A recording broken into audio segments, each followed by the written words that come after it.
தமிழா பார்வையாளர்களுக்கு வணக்கம். நடந்து கொண்டிருக்கிற, நடந்து முடிந்த இந்த 2026 சட்டமன்ற தேர்தல் ஜனநாயகத்துக்கு ஒரு மாபெரும் சவால். இந்த ஜனநாயகத்தினுடைய வேர்கள், விழுதுகள், ஜனநாயகத்தினுடைய கிளைகள் அத்தனையும் வெட்டப்பட்டு விட்டது, வெட்டி வீழ்த்தப்பட்டு விட்டது. செந்தில் பாலாஜிகளும் தங்கமணிகளும் வீரமணிகளும் வேலுமணிகளும் இந்த ஜனநாயகத்தை சிதறடித்து விட்டார்கள். திமுக ஒரு வருடங்களுக்கு முன்பே விஷன் 200, எங்களுடைய பார்வை 200, இப்படி 200 தொகுதிகளில் இருக்கக்கூடிய வாக்காளர்களுடைய டேட்டாக்களை, புள்ளி விவரங்களை, அவர்களுடைய முழு விவரங்களையும் பெண் நிறுவனத்தினுடைய கணினியில் பதிவு செய்யப்பட்டு விட்டது. இவர்களுக்கு வேட்பாளர்களுக்கு தகுந்த அளவு, ஸ்டார் வேட்பாளர் செந்தில் பாலாஜி 5000 ரூபாய், அது அடுத்த நிலை வேட்பாளர் 2000 ரூபாய். இந்த வாக்காளர்களுக்கு நீங்கள் சேர்க்கப்பட்டு விட்டால் உங்களுக்கு வெற்றி நிச்சயம். இதுதான் இந்த நடந்து முடிந்த ஜனநாயக திருவிழாவில் நடந்த இந்த சம்பவங்கள்.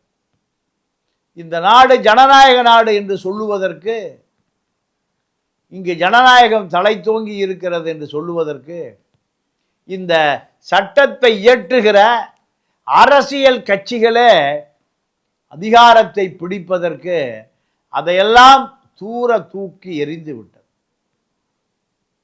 இந்த ஜனநாயகத்தை விரும்புகிறவர்கள் பதறுகிறார்கள். ஜனநாயகம் இப்படி கதற கதற வெட்டி வீழ்த்தப்படுகிறதே, சரிக்கப்படுகிறதே, அதனுடைய உடல் சின்னாபின்னமாக்கப்படுகிறதே 2 கழகங்களால் என்பதுதான் நடுநிலையாளர்களுடைய மாபெரும் வருத்தம். இது இந்த பங்கு, திமுகவினுடைய பங்கு பெரும் பங்கு. அப்போ திமுகவை வீழ்த்துவதற்கு என்ன வழி? திமுகவை வீழ்த்துவதற்கு அதிமுகவுக்கு வாக்களிப்பதான் ஒரே வழி. இப்படி அவர்கள் தவிர்க்க முடியாமல் அதிமுக பக்கம் தள்ளிவிடப்பட்டவர்களுடைய வாக்குத்தான் அதிமுக வெற்றி அடைகிறது. அதிமுக தேர்தல் களத்தில் திமுகவுக்கு பின்னோக்கித்தான் நிற்கிறது. ஆனால் திமுகவுக்கு பின்னோக்கி நின்றாலும் அதனுடைய வேட்பாளர்கள் திமுகவை விட பல கோடி கொள்ளையடித்தவர்கள். அதிமுக வேட்பாளர்கள் திமுகவுக்கு சளைத்தவர்கள் அல்ல, எதிலும் சளைத்தவர்கள் அல்ல. நீங்க ஈரோடு குமாரபாளையத்தில் கொக்குபாலு 8000 கொடுத்தா அதிமுக முன்னாள் அமைச்சர் தங்கமணி 6000 கொடுக்கிறார். கோவை தெற்கில் செந்தில் பாலாஜி 5000. இப்படி தொகுதிகள் முழுக்க அந்த வாக்காளருடைய பட்டியலை, தொலைபேசி எண்ணை, அவர்களுடைய முகவரியை சரியாக பதிவு செய்து வைத்திருக்கிறது திமுகவை சேர்ந்த அந்த பெண் நிறுவனமும், விஜய் கட்சியைச் சேர்ந்த ஆதவ் அர்ஜுனா நிறுவனமும். ஆதவ் அர்ஜுனாவுடைய நிறுவனம் பெண் நிறுவனம், அதாவது வாய்ஸ் ஆஃப் காமன் பெண் நிறுவனம். இரண்டுமே வாக்காளர்களை நோக்கி எப்படி கோடிகளை குட்டி இறைப்பது, அப்படி இறைத்தால் வெற்றி பெற்று விடலாம். இதுதான் 2 சபரீசன்கள். ஒரு சபரீசன் ஸ்டாலினுடைய மருமகன், இன்னொரு சபரீசன் மார்ட்டின் மருமகன் ஆதவ் அர்ஜுனா. 2 பேரும் தமிழ்நாடு வாக்காளர்களை மிகப்பெரிய ஊழல்வாதிகளாக மாற்றி விட்டார்கள். இதிலிருந்து அவர்கள் மீள முடியுமா? கண்டிப்பாக மீள முடியாது. அடுத்த தேர்தல் வந்தால் இதே 5000 ரூபாய் வேணும். நடந்து முடிந்த நாடாளுமன்ற தேர்தல், இதற்கு முன்பு நடந்து முடிந்த நாடாளுமன்ற தேர்தல் அத்தனையுமே கோடிகளை வாரி இறைத்துத்தான் இவர்கள் வாக்காளர்களாக வருகிறார்கள்.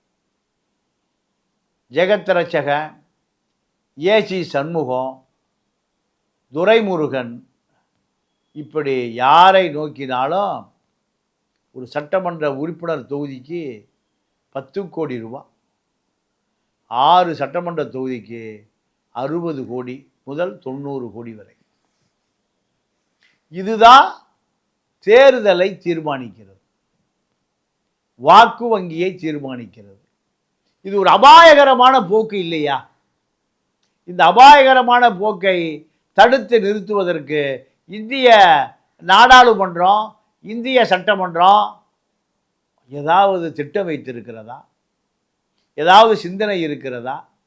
இந்த மக்களை எப்படி இந்த திராவிட இயக்கம் மீளாத குடிகாரர்களாக மாற்றியதோ, ரசித்து ரசித்து இவர்களை ஒரு குடி நோயாளிகளாக ரசித்து ரசித்து மாற்றியதோ இந்த 2 திராவிட கழகங்களும், அதே போல தேர்தலில் வெற்றி பெறுவதற்கு கொள்ளைக்காரர்கள், கொலைகாரர்கள், கொள்ளையடிப்பவர்கள், சமூக விரோதிகள், சட்ட விரோதிகள் அத்தனை பேரும் எப்படியாவது அதிகாரத்துக்கு வந்துவிட வேண்டும், சட்டமன்ற உறுப்பினராகிவிட வேண்டும், அமைச்சராகிவிட வேண்டும்.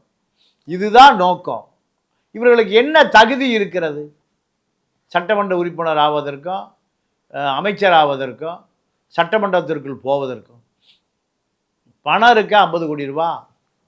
எப்படி சம்பாதித்தாலும் சரி, மானத்தை இழந்து, மரியாதை இழந்து, கள்ளச்சந்தை வியாபாரம் செய்து, விபச்சார விடுதி நடத்தி சம்பாதித்தால் நீங்கள் மானத்தை இழந்து, மரியாதையை இழந்து சம்பாதித்து வைத்து கொண்டு அதை எல்லாம் இழந்து கோடிகளை குவித்துவிடும்.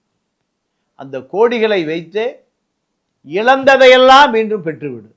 இதுதான் 2 கழகங்களுடைய தார்மீக கொள்கை. கருணாநிதி, அண்ணாதுரை கண்டுபிடித்த தார்மீக கொள்கை. இவர்கள்தான் இந்த திராவிட இயக்கத்தினுடைய, திராவிட ஆட்சியினுடைய பிதா மக்கள். 2 பேரும் முகவரியே இழந்தவர்கள், முகவரியே இல்லாதவர்கள். இந்த 2 தலைவர்களும் தான் தமிழ்நாட்டை தங்களை போன்ற முகவரி இல்லாதவர்களாக, முன்னெழுத்து இல்லாதவர்களாக தமிழ்நாட்டில் இருப்ப அத்தனை அரசியல்வாதிகளுக்கும் இதுதான் தகுதி. இந்த தகுதி உடையவர்களெல்லாம் வரலாம், ஆட்சி பொறுப்பேற்கலாம், அதிகாரத்துக்கு வரலாம். அசிங்கங்கள் பூரா மக்கள் 5000 ரூபாயை செந்தில் பாலாஜியிடமோ, வேலுமணியிடமோ, தங்கமணியிடமோ, டிரான்ஸ்போர்ட் விஜயபாஸ்கர், ஹெல்த் விஜயபாஸ்கர், இவர்களிடா முழுக்க கோடிகளை கொட்டி கொடுத்து தான் அதிகாரத்தை தக்க வைக்கிறார்கள். அதற்கான களம்தான் இந்த தேர்தல் களம். இது ஜனநாயகவாதிகளுக்கு எங்காவது இடம் உண்டா? ஜனநாயகவாதிகள் என்றால் கம்யூனிஸ்டுகள் தான் 234 தொகுதியிலையும் நிற்கணும் வேட்பாளர்களாக. இந்த கம்யூனிஸ்ட்காரர்களே அறிவாலயத்தில் துண்டை விரித்து படுத்து கிடக்கிறார்கள். அப்போது யார் இந்த ஜனநாயகத்தை மீட்டெடுப்பது? மக்கள் பிரதிநிதித்துவ நீதி சட்டப்படி, இந்த மக்கள் பிரதிநிதி சட்டப்படி உண்மையாகவே தேர்தல் ஆணையம் இந்த தேர்தல்களை நடத்துகிறதா? ஜனநாயகம் என்பது இங்கு தலை தோங்கி இருக்கிறதா? அல்லது அது வெட்டி வீழ்த்தி ரத்தம் சிந்துகிறதா? கவலையோடு நடுநிலையாளர்கள், படித்தவர்கள், பண்பாளர்கள் அத்தனை பேருடைய பெரும் கவலையே இந்த ஜனநாயகம் இப்படி கதற கதற கற்பழிக்கப்படுகிறது. இதை கேட்க நாதி இல்லையா? இது எப்படியாவது காப்பாற்றப்படுமா? கன்னி பெண்ணின் கற்பை விட மேலானது ஜனநாயகம். ஆனால் இங்கு சமூக விரோதிகளும் சட்ட விரோதிகளும் கூடி அந்த ஜனநாயக பெண்ணை நீங்கள் பங்கு போடுகிற பொழுது மிகுந்த வேதனையோடு இதை தட்டி கேட்க முடியாமல் கையிறு நிலையில் யோசிப்பவர்கள் தான் அதிமுகவை வெற்றி பெற வைக்கப் போகிறார்கள். அதிமுக வெற்றி பெற்ற பிறகு அதற்கு மேல் இருக்கிறது ஒரு தலைக்கு மேலே கண்டம். பொறுப்பு ஆளுநரிடம் எடப்பாடி பட்டியலோடு போகிற பொழுது பொறுப்பு ஆளுநர் திருவனந்தபுரத்தில் மையம் கொள்வார். திருவனந்தபுரம் எடப்பாடி திருவனந்தபுரத்துக்கு போகிற பொழுது சசிகலாவுக்கு வித்யாசாகர் கொடுத்ததை போல ஒரு வார காலம் தவணை, 2.5 ஆண்டு காலம் பாஜக, 2.5 ஆண்டு காலம் அதிமுக, முதல் 2.5 ஆண்டு காலம் பாஜக ஆளப் போகிறோம். இதை ஒத்துக்கொண்டால் நாங்கள் உங்களை வைத்துக் கொள்ளுகிறோம். அதிமுகவின் அத்தனை மந்திரிகளும் பாஜக அமைச்சரவையில் அமைச்சராவார்கள். ஆனால் வேலுமணி, தங்கமணியை போன்றவர்களெல்லாம் கொள்ளையடிக்க முடியாது, பல கோடிகளை குவிக்க முடியாது. செந்தில் பாலாஜிக்கு நிலக்கரி பாதியை லஞ்சம் கொடுக்க முடியாது. பின் என்ன செய்ய போகிறார்கள்?